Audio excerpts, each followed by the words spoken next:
Howdy! In this video, we're going to look at reference angles and reference numbers, which are really the same thing with a slight difference in meaning. So an angle theta, any angle theta on the XY axis has a reference angle. We're going to call it theta bar just for this picture right here. It's the acute angle, theta bar is associated with theta. It's the acute angle formed by the terminal side of theta and the x-axis. In other words, it's the smallest angle between theta and the x-axis. So if the angle is in quadrant 1, the reference angle theta bar is the same as the angle itself. If you're in quadrant 2, the closest way to get to the x-axis is just to go straight down. So it's that angle from this blue ray going down, which would be in degrees 180 minus theta. Right, depends, right? So actually, let's write that there. Theta bar would equal 180 minus theta.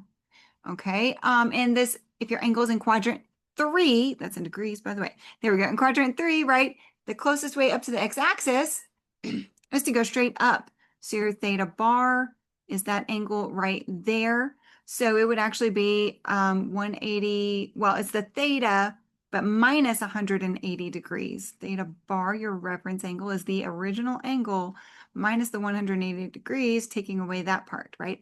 And if you're in quadrant 4, theta bar, you just kind of go up. So theta bar in that case would be 360 degrees, the full circle, minus the original given, minus the original given angle, which is theta. Okay, so it's the smallest angle formed with the x-axis. Now, depending on the context, some books sometimes call it reference numbers. Okay, it's really the same thing. If you are on a unit circle, that reference number, it's the shortest distance along that unit circle, but it's really the same thing. Notice they're calling it T bar instead of theta bar, right? So T bar is the shortest distance from an ending point along the circle down to the x-axis. Same part there. They're just calling it distance along the circle instead of theta.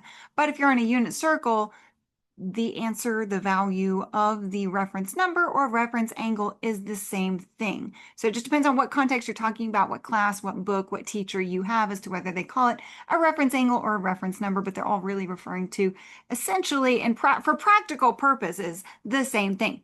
Okay, so for example, we're going to find the reference number for each of these. We're going to start with theta equals 5 pi over 3. So you've got to know your angles, and where is that? Well, real quickly, here's one way to do it. If you know that pi over 3 is 60 degrees, you can think of 5 pi over 3 as being 5 multiples of pi over 3, or 5 multiples of 60 degrees. So if you know that starting on the positive standard position, right, going up to about right there, is 1 multiple of pi over 3, then another 60 degrees would be about right there. So I'm counting by ones, counting by pi over 3s. 1 pi over 3, 2 pi over 3. Here's 3 pi over 3. Next, right there, another multiple of 60 degrees would be 4 pi over 3. So last, you'd be right about in there. There's 5 pi over 3. There's that angle theta. So the reference angle, it's saying, what is this angle right here? Well, this is in radians instead of degrees, right? So a full revolution around the circle in radians is 2 pi radians. So we're going to go a full 2 pi, we'll call it theta bar, is a full 2 pi minus the 5 pi over 3. Now you might be able to figure out fairly quickly, that's just another multiple of 60 degrees. So the answer is pi over 3. Or you can get a common denominator. 2 pi is equivalent to 6 pi over 3 minus 5 pi over 3 makes 1 pi over 3. All right, and now pause the video with each of these and try them on your own. Next, we're going to find the reference number or angle for theta equals 855 degrees. Now, you may need a calculator for that. That's a pretty big number here. Okay, so obviously that's more than one full revolution. So a full revolution around is 360 degrees. So we need to find a smaller coterminal angle. So we're going to do, let's see, we're going to go with 855 minus 360. That's subtracting a full revolution. Well, that's 495 degrees, which is still bigger than 360. So let's subtract another 360. And that gives us 135. There we go. So 855 is coterminal to 135, which is exactly halfway in between 90 and 180. So that's your 855. That's theta right there. And I just found that that angle, that coterminal angle is 135 degrees there in green. But that's not the question. The question is, what is the reference number or angle, which would be the closest angle, smallest angle formed with the x-axis. So for that one, I'm going to call that theta bar again. That would be the full 180 going halfway around the circle minus that 135. 180 minus 135 is 45 degrees is the reference angle. And you might have figured out all reference angles and numbers are positive. There are no negative reference angles and numbers because it's the smallest positive angle formed with the x-axis. Okay, we're using these for really for practical purposes when it comes to trig. So we're going to go with positive answers here. All right, we've got two more finding the reference angles for these. First, we have negative 2 pi over 3. Well, negative just makes it go in the negative direction. So if you know as kind of a starting point that 1 pi over 3 is equal to 60 degrees, we're going to go 2 multiples of pi over 3 in the negative direction. So if we start there, we're going down. There's negative 1 pi over 3. So another multiple of 60 is about like that. That's negative 2 pi over 3.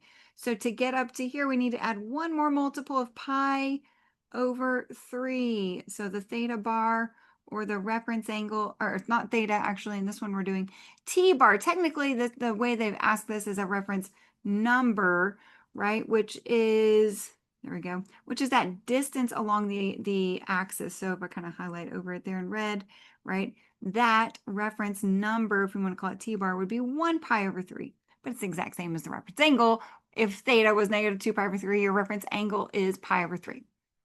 Okay, now this last one's a little bit interesting. It's kind of tricky. It's a decimal, 5.8. So this requires you to understand what is a radian. Well, remember a radian is it's the angle at which the distance along the arc length right there is equal to the radius. So that arc length S equals the radius R. And remember there's about, or exactly, 3.14 of those in 180 degrees. So let's raise that from there to there. Let's use the decimal approximation for pi to make this more understandable. That's 3.14. Well, if I go all the way around the circle, I'm going double 3.14, 2 pi. Double that is 6.28. Well, clearly 5.8 is just a little bit less than 6.28, so it's going to be about right in there. So that number, to get that, we're just going to go with the simple decimal approximations here, would be t bar, the reference number, would be the 6.28 or 2 pi minus the given 5.8. So let's see, 6.28 minus the 5.8 is 0.48.